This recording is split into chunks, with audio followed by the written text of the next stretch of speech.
Okay, so been testing that 5,000 watt reliable inverter for a while. Doesn't prove to be the most reliable because after a while of using this table saw, it seems that it most likely popped it. We're gonna take it apart and see what's wrong with it. All right, so we got the power bank here up in the truck. We're taking it up because the inverter seems to have blown. So I'm going to put this one back in it. This one is the reliable 3000 watt split phase. This one seems to be able to handle a lot more bigger appliances. Run quite a few compressors and stuff off of it. So we'll see how this one does, see if this one lasts or if it blows. This one I've run my whole house off of and overloaded it a bunch of times. It didn't blow up. Where this one has blown up. But this is a typical build style of a high frequency inverter. So we'll take a look at that one. Okay, here we are. The apparently dead inverter. We'll see if we can bring it back. And there's a diaper. Okay, so we got the original 3000 watt reliable that it was sent to me. And it still works great.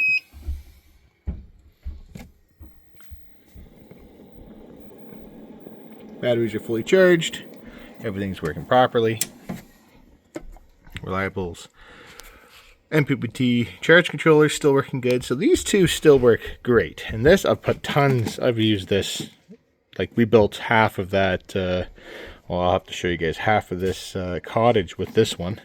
And then we built probably, well, just the inside tongue and groove with the other one was the only one that I built with that, and well, something happened. We gotta look at that. Okay, so we got the case opened up here and immediately realized, I'll turn the light on, that a couple of these fuses are blown. So let's see what's up here. See if we can pull these out. Come out. Let's see, can you see it? Can I see it? Oh, that one, this one does not look blown actually. Put that one back. Oh, this one. At least I thought it looked blown. No, this one looks good too. Oh my goodness. Okay. Yeah, I'm gonna check the rest of these off camera. They look blown from what I could see, but you know what? I don't. I'm gonna check them with the ohmmeter too. Okay, so this is what it does when I put power to it. I thought it was some fuses. I was wrong. My eyes deceived me. So there, we got 55 volts running into it, which we're going to actually lower. Because, you know what? The higher the power in the capacitors, the more that they can destroy stuff. How far did I go? I like to be at 40 volts on the dot. Yeah. Oh, there's 50. Okay, we settled at just shy of 40 volts. Let's go 48. There we go. Okay, when I turn it on, it's only got a DC voltage screen. So there is a problem with figuring out if it has output, but if I turn it on, this is what it does.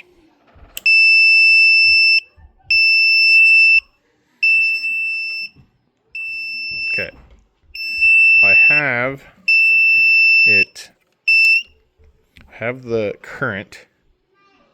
Oh, went way too high. I'm gonna kill some stinking. It's the problem with these. You gotta be careful. I grabbed the wrong knob. It almost blew up all the stinking capacitors. Oh, crapola. 67 volts. That's way above what they're rated for. It did not blow. Good thing. Now, what the heck am I at here? Yeah, now I went way too low. This one goes all the way up to 120 volts. So I gotta be careful. Okay. Still going down. Ooh.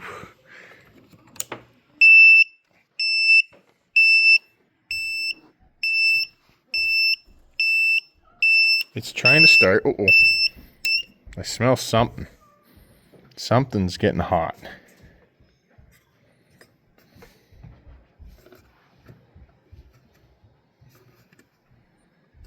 What is it?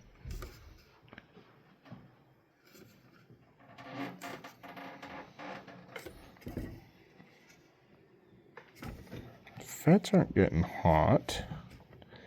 I'm wondering if there's a trace on the bottom of the board or something that's it's getting really hot. But I mean, like, I can't figure it out. Okay, so we are going to turn this on again, and we're going to turn up the current and see what happens. Okay, so we're at 0.5 amp. Here's an amp. Oh, fans came on. Fans are on. Now what? Is it working? It's taking 32 watts. Up it a bit. Up the amperage. Okay, I'm gonna plug a kilowatt meter in here and see if it's working. Okay, so kilowatt meter plugged in is producing nothing. So let's turn it back off. I'll turn it on and see if it does anything for a second. Fans turn on. This is all normal behavior now that I have up the amperage here. And yes, this is my kid's craft table, so there's stuff all over. Now it's just staying on. Well.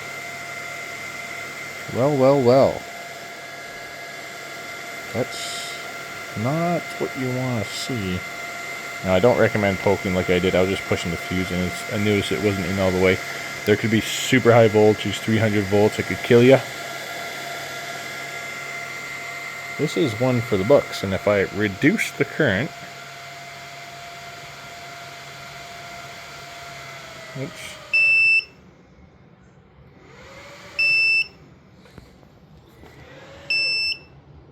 Yeah, see? Something's shorting out in here. It's trying. I can hear it. It really wants to try. Really wants to start at me.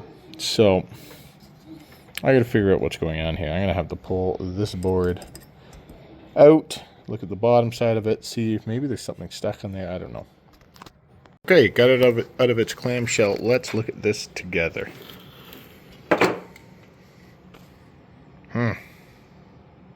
Nothing stands out.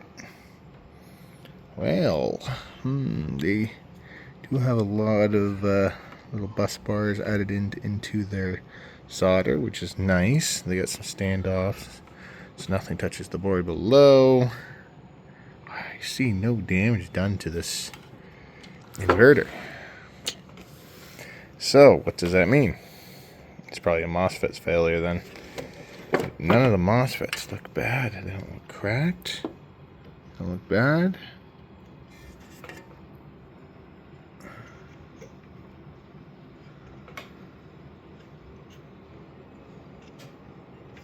You guys see anything bad here?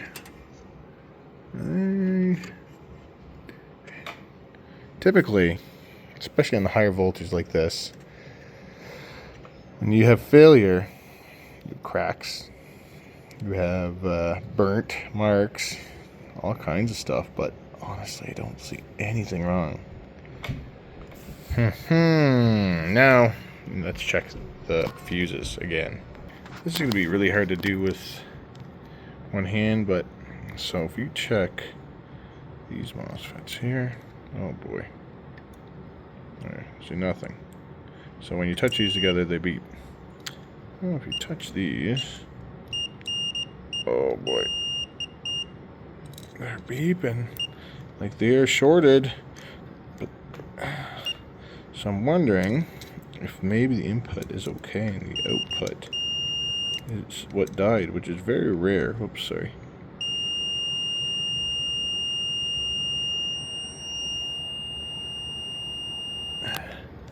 I'm gonna check some of these inputs as well. Okay, so it looks like we have an output MOSFET failure. It's these two. These two, those two, and those two are all good. These two died as a pair, it seems. So I'm going to replace those with whatever I got that's closest to fit and see if this thing boots. If this thing boots, we know that's the failure point. Okay, so we got the new inverter, or the old inverter, back in the box. Replaced the 5,000 watt with this 3,000 watt split phase. And I hooked it up And there was a dead short because right now I'm doing this job here where I just wanted to power the breaker panel temporarily.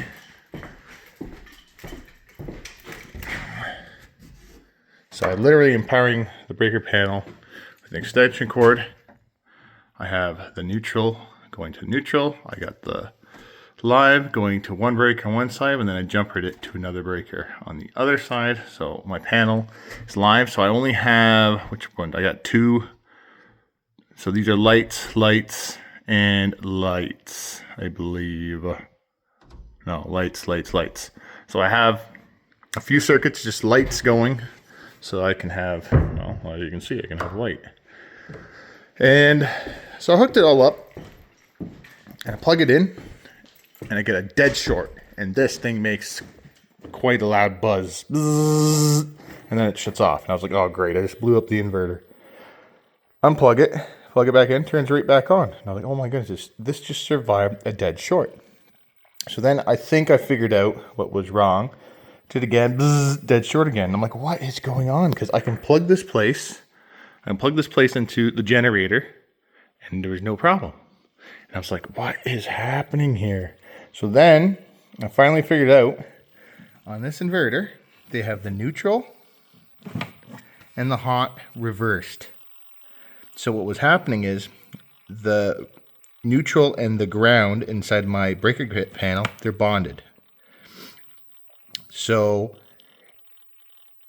but technically on this inverter, the neutral is the hot.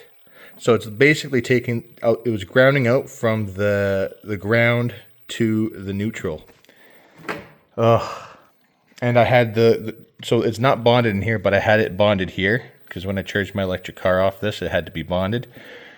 So because it was hooked up backwards, every time I plugged it in, it was a dead short, and I shorted this thing out probably 4 or 5 times, and it's still working, which is incredible. I've never seen an inverter that could survive a dead short on the output. But now listen to it. The fan controls the fan. It sounds like it keeps pulsing the fans, but so something is a little damaged. But as soon as you run a load, like these lights, it goes away. So weird. Anyways, very impressed with this inverter. The other inverter died from this saw. The saw was, it just, after starting the saw like 100 times, it just gave up eventually. So these inverters I really like. These ones are good. The other style that was in here, it's just a cheapy, basically a no-name, I would say. I would not be recommending that one, but this one, I can tell you, after overloading it 5 times and it still works, very happy with it. Anyways, thanks for watching.